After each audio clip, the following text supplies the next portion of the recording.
আকাশবাণী কলকাতা স্থানীয় সংবাদ পড়ছি সুদীপ বসু। প্রথমে বিশেষ বিশেষ খবর।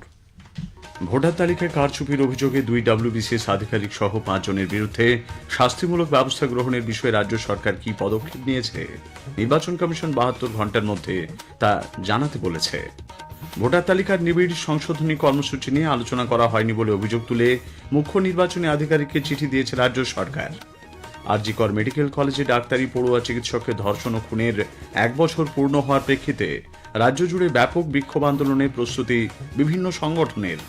আগামীকালের নবান্ন ও কালীঘাট অভিযানের জন্য বিকল্প স্থান নির্দিষ্ট করেছে পুলিশ। ভিন রাজ্যে বাংলাভাষী পরিযায়ী শ্রমিকদের হেনস্থার অভিযোগ ভারতের মতো গণতান্ত্রিক দেশে কাম্য নয় বলে রাজ্যপাল সিবি আনন্দ বোস মন্তব্য করেছেন। কেন্দ্রীয় সরকার প্রধানমন্ত্রী উজ্জ্বলা যোজনার উপভোক্তাদের অর্থ সহায়তা চালিয়ে যেতে 12,000 কোটি টাকার বেশি অনুমোদন করেছে। আজ 22শে শ্রাবণ, বিশ্বকবি রবীন্দ্রনাথ ঠাকুরের প্রয়াণ বার্ষিকীতে নানা অনুষ্ঠানের মধ্য দিয়ে তাঁকে স্মরণ করা হচ্ছে। আসছে বিস্তারিত সংবাদে। অবৈধভাবে ভোটার তালিকায় ভুয়ো ভোটারদের নাম যুক্ত করার অভিযোগে রাজ্যের 2 WBCS আধিকারিক সহ 5 জনের সাসপেনশনের বিষয়ে রাজ্য সরকার কি পদক্ষেপ নিয়েছে তা জানাতে নির্বাচন কমিশন রাজ্য সরকারকে নির্দেশ দিয়েছে। মুখ্য সচিব মনোজ পন্থকে লেখা এক চিঠিতে কমিশন আগামী সোমবার দুপুর 3টের মধ্যে এর জবাব দিতে বলেছে। উল্লেখ্য, গত মঙ্গলবার রাজ্য সরকারকে পাঠানো চিঠিতে কমিশন দক্ষিণ 24 পরগনার বারুইপুর পূর্ব এবং পূর্ব মেদিনীপুরের ময়না বিধানসভা কেন্দ্রের 2 ইআরও, WBCS আধিকারিক এবং 2 AERO-কে সাসপেন্ড করার নির্দেশ দিয়েছিল। পাশাপাশি অস্থায়ী ডেটা এন্ট্রি অপারেটর সুরজিৎ হালদারের বিরুদ্ধেও এফআইআর দায়েরের নির্দেশ দেওয়া হয়। এর আগে ঝাড়গ্রামের এক সভায় মুখ্যমন্ত্রী মমতা ব্যানার্জি নির্বাচন কমিশনের এ ধরনের নির্দেশ দেওয়ার এখতিয়ার নিয়ে প্রশ্ন তোলেন। পাশাপাশি কোন রকম ব্যবস্থা নেওয়া হবে না বলেও ইঙ্গিত দিয়েছিলেন তিনি। নির্বাচন কমিশন ভোট প্রক্রিয়ার সঙ্গে যুক্ত সব স্তরের কর্মী, আধিকারিক, নিরাপত্তা কর্মীদের ভাতা সহ তাদের আহার আদি খরচ বৃদ্ধি করেছে। আজ কমিশনের তরফে জারি করা এক বিবৃতিতে প্রিসাইডিং অফিসার, কাউন্টিং সুপারভাইজারদের পারিশ্রমিক দিন প্রতি 350 টাকা থেকে বাড়িয়ে 500 টাকা করার কথা জানানো হয়েছে। পোলিং অফিসারদের ক্ষেত্রে ভাতা 250 টাকা থেকে বাড়িয়ে 400, ভোট গণনার কাজে যুক্ত কর্মীদের পারিশ্রমিক 450 টাকা, বিভিন্ন কাজে যুক্ত চতুর্থ শ্রেণীর কর্মীদের পারিশ্রমিক দিন প্রতি 200 টাকা থেকে বাড়িয়ে 350 টাকা করা হয়েছে। ভোটার তালিকায় বিশেষ নিবিড় সংশোধনী এসআইআর নিয়ে বিভিন্ন সংবাদ মাধ্যমে প্রকাশিত খবর নিয়ে রাজ্য সরকার প্রশ্ন তুলেছে। রাজ্যের স্বরাষ্ট্র সচিব নন্দিনী চক্রবর্তী রাজ্যের মুখ্য নির্বাচনী আধিকারিককে এক চিঠি দিয়ে এসআইআর প্রসঙ্গে কমিশনের অবস্থান স্পষ্ট করার আবেদন জানিয়েছেন। খবরে প্রকাশিত হয়েছিল যে মুখ্য নির্বাচনী আধিকারিকের দপ্তর রাজ্যে বিশেষ নিবিড় ভোটার তালিকা সংশোধনের জন্য প্রস্তুত বলে নির্বাচন কমিশনকে জানিয়েছে। কিন্তু এ বিষয়ে মুখ্য নির্বাচনী আধিকারিকের দপ্তর থেকে রাজ্যের সঙ্গে কোনো পরামর্শ বা আলোচনা করা হয়নি বলেও চিঠিতে উল্লেখ করা হয়েছে। দেশের জনবিন্যাসকে পরিবর্তন করতেই বিরোধী দলগুলি ভোটার তালিকা সংশোধনের বিরোধিতা করছে বলে বিজেপি নেতা তথা কেন্দ্রীয় প্রতিমন্ত্রী সুকান্ত মজুমদার জানিয়েছেন। শান্তিনিকেতনে আজ সাংবাদিকদের প্রশ্নের উত্তরে তিনি বলেন, বিরোধিতার একটাই উদ্দেশ্য, তালিকা থেকে বাংলাদেশ অনুপ্রবেশকারীদের নাম যাতে বাদ না যায় সেই উদ্দেশ্যেই এই আন্দোলন। জিততে পারে না যেখানে সেখানে ইলেকশন কমিশনার ইভিএম এ দোষ দেয়, আর যেখানে জিতে যান সেখানে বলে যে ইলেকশন কমিশনার ইভিএম ভালো। সব থেকে বড় কথা, এসআইআর 2002-3 হয়েছিল, এখন এবারে হবে। এসআইআর আটকানোর একটা উদ্দেশ্য হচ্ছে একটাই, সেটা হচ্ছে যেন তেন প্রকারে বাংলাদেশ থেকে ঢোকা যারা ভারতীয় নাগরিক নয় সেই সমস্ত মুসলমান এবং রোহিঙ্গা মুসলমানদেরকে ভারতীয় ভোটার লিস্টে যেন পার্মানেন্ট করা যায়, সেই প্ল্যানিং এ এরা চলছে। এদের উদ্দেশ্য একটাই।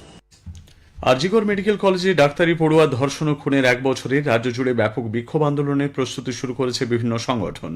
ডাক্তারি পড়ুয়া অভয়ার মা বাবার ডাকে আগামীকাল নবান্ন অভিযানে অংশ নিতে দলমত নির্বিশেষে সকলকে আহ্বান জানানো হয়েছে। দিল্লি থেকে ফিরে সাংবাদিকদের কাছে অভয়ার বাবা সিবিআই তদন্তের অগ্রগতির ব্যাপারে ক্ষোভ প্রকাশ করেন। সিবিআই ডিরেকশনে দেখা হলো, কিন্তু সত্যি কথা বলতে কি যা কথা হলো না, মানে সিবিআই এর মতন 140 কোটি লোক যাদের দিকে তাকিয়ে থাকে, যাদের ভরসায় দিন যাপন করে, তারা যে এত ভোকাস একটা জিনিস হতে পারে সে অভিজ্ঞতা আজকে আমার হয়েছে। কিরকম সিবিআই ডিরেক্টর নিজে বলছে আমরা মামলা ছেড়ে দেবো। আমি কোর্টে গিয়ে বলুন, আপনারা কোর্টে গিয়ে আপনাদের বলতে কি অসুবিধা। রাজ্যের বিরোধী দল নেতা শুভেন্দু অধিকারী আজ সাংবাদিকদের কাছে বলেন, তৃণমূল কংগ্রেস সরকারের আমলে রাজ্য ন্যায় বিচার পাওয়া সম্ভব নয়। আগামীকালের আন্দোলনের নেতৃত্ব দেবেন অভয়ার পরিবার। বিরোধী দলনেতাও সকল সামাজিক সংগঠন সুবিচার এবং অপরাধীদের দৃষ্টান্তমূলক শাস্তির দাবিতে আজ ওয়েস্টবেঙ্গল জুনিয়র ডক্টরস ফোরাম রাত 9টায় কলকাতার কলেজ স্কোয়ার থেকে শ্যামবাজার পর্যন্ত মশাল মিছিল করবে। আগামীকাল অভয় মঞ্চের তরফে কালীঘাট চলো অভিযানেরও ডাক দেওয়া হয়েছে। আর.জি. কর মেডিকেল কলেজে পড়ুয়া সাধারণ মানুষ প্রতিবাদ সমাবেশের ডাক দিয়েছেন।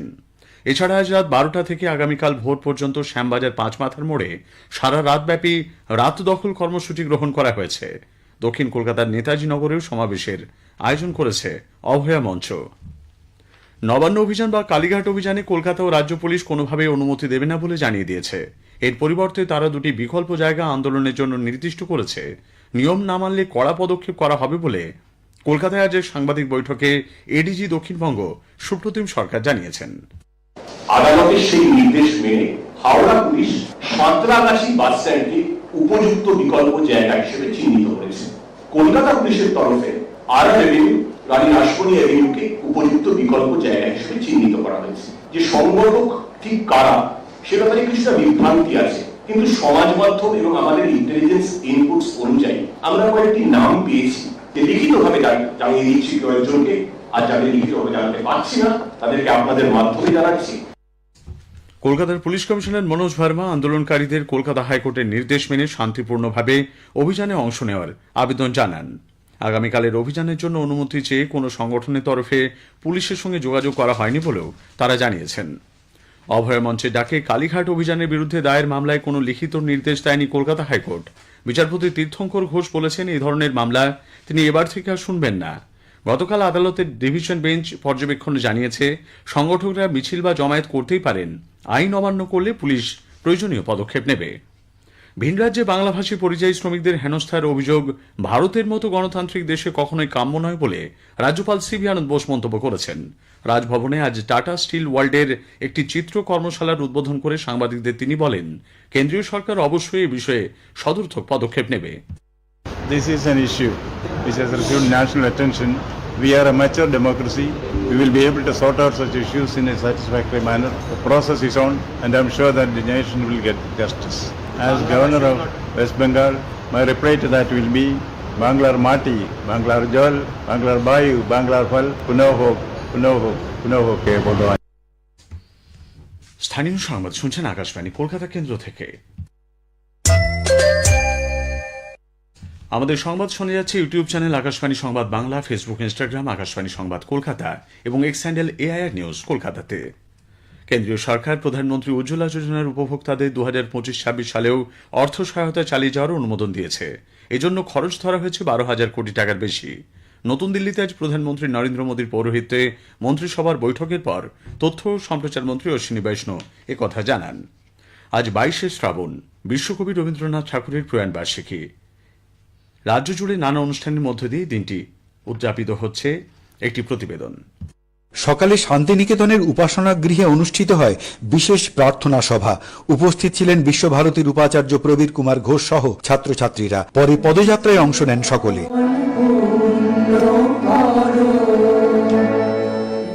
নিমতলা মহাশ্মশানে কবির স্মৃতিসৌধে পুষ্পার্ঘ্য অর্পণ করেন মন্ত্রী শশী মাজা ও ফিরহাদ হাকিম।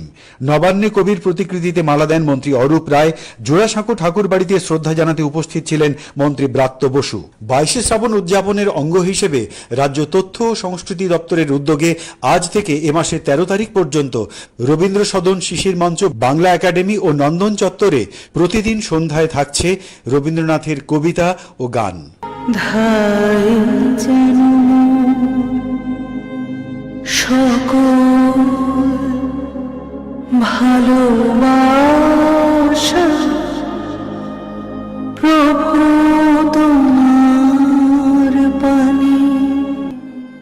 অভিজিৎ চক্রবর্তী, আকাশবাণী সংবাদ, কলকাতা। প্রসার ভারতীর মুখ্য কার্যনির্বাহী আধিকারিক গৌরব দ্বিবেদী আজ বলেছেন, তথ্য, শিক্ষা ও বিনোদন জগতে আরও বেশি সংখ্যায় মানুষের অংশগ্রহণে সংস্থা কাজ করে চলেছে। নতুন দিল্লিতে ওয়েবস ওটিটি প্ল্যাটফর্মের ম্যাগাজিন স্টোরের সূচনা অনুষ্ঠানে তিনি উপস্থিত ছিলেন। শেষ করার আগে স্থানীয় সংবাদের বিশেষ কিছু অংশ আরও একবার। ভোটার তালিকায় কারচুপির অভিযোগে 2 WBCS আধিকারিক সহ 5 জনের বিরুদ্ধে শাস্তিমূলক ব্যবস্থা গ্রহণের বিষয়ে রাজ্য সরকার কি পদক্ষেপ করেছে নির্বাচন কমিশন 72 ঘণ্টার মধ্যে তা জানাতে বলেছে। ভিন রাজ্যে বাংলাভাষী পরিযায়ী শ্রমিকদের হেনস্থার অভিযোগ ভারতের মতো গণতান্ত্রিক দেশে কাম্য নয় বলে রাজ্যপাল সিভি আনন্দ বোস মন্তব্য করেছেন। স্থানীয় সংবাদ শেষ হল।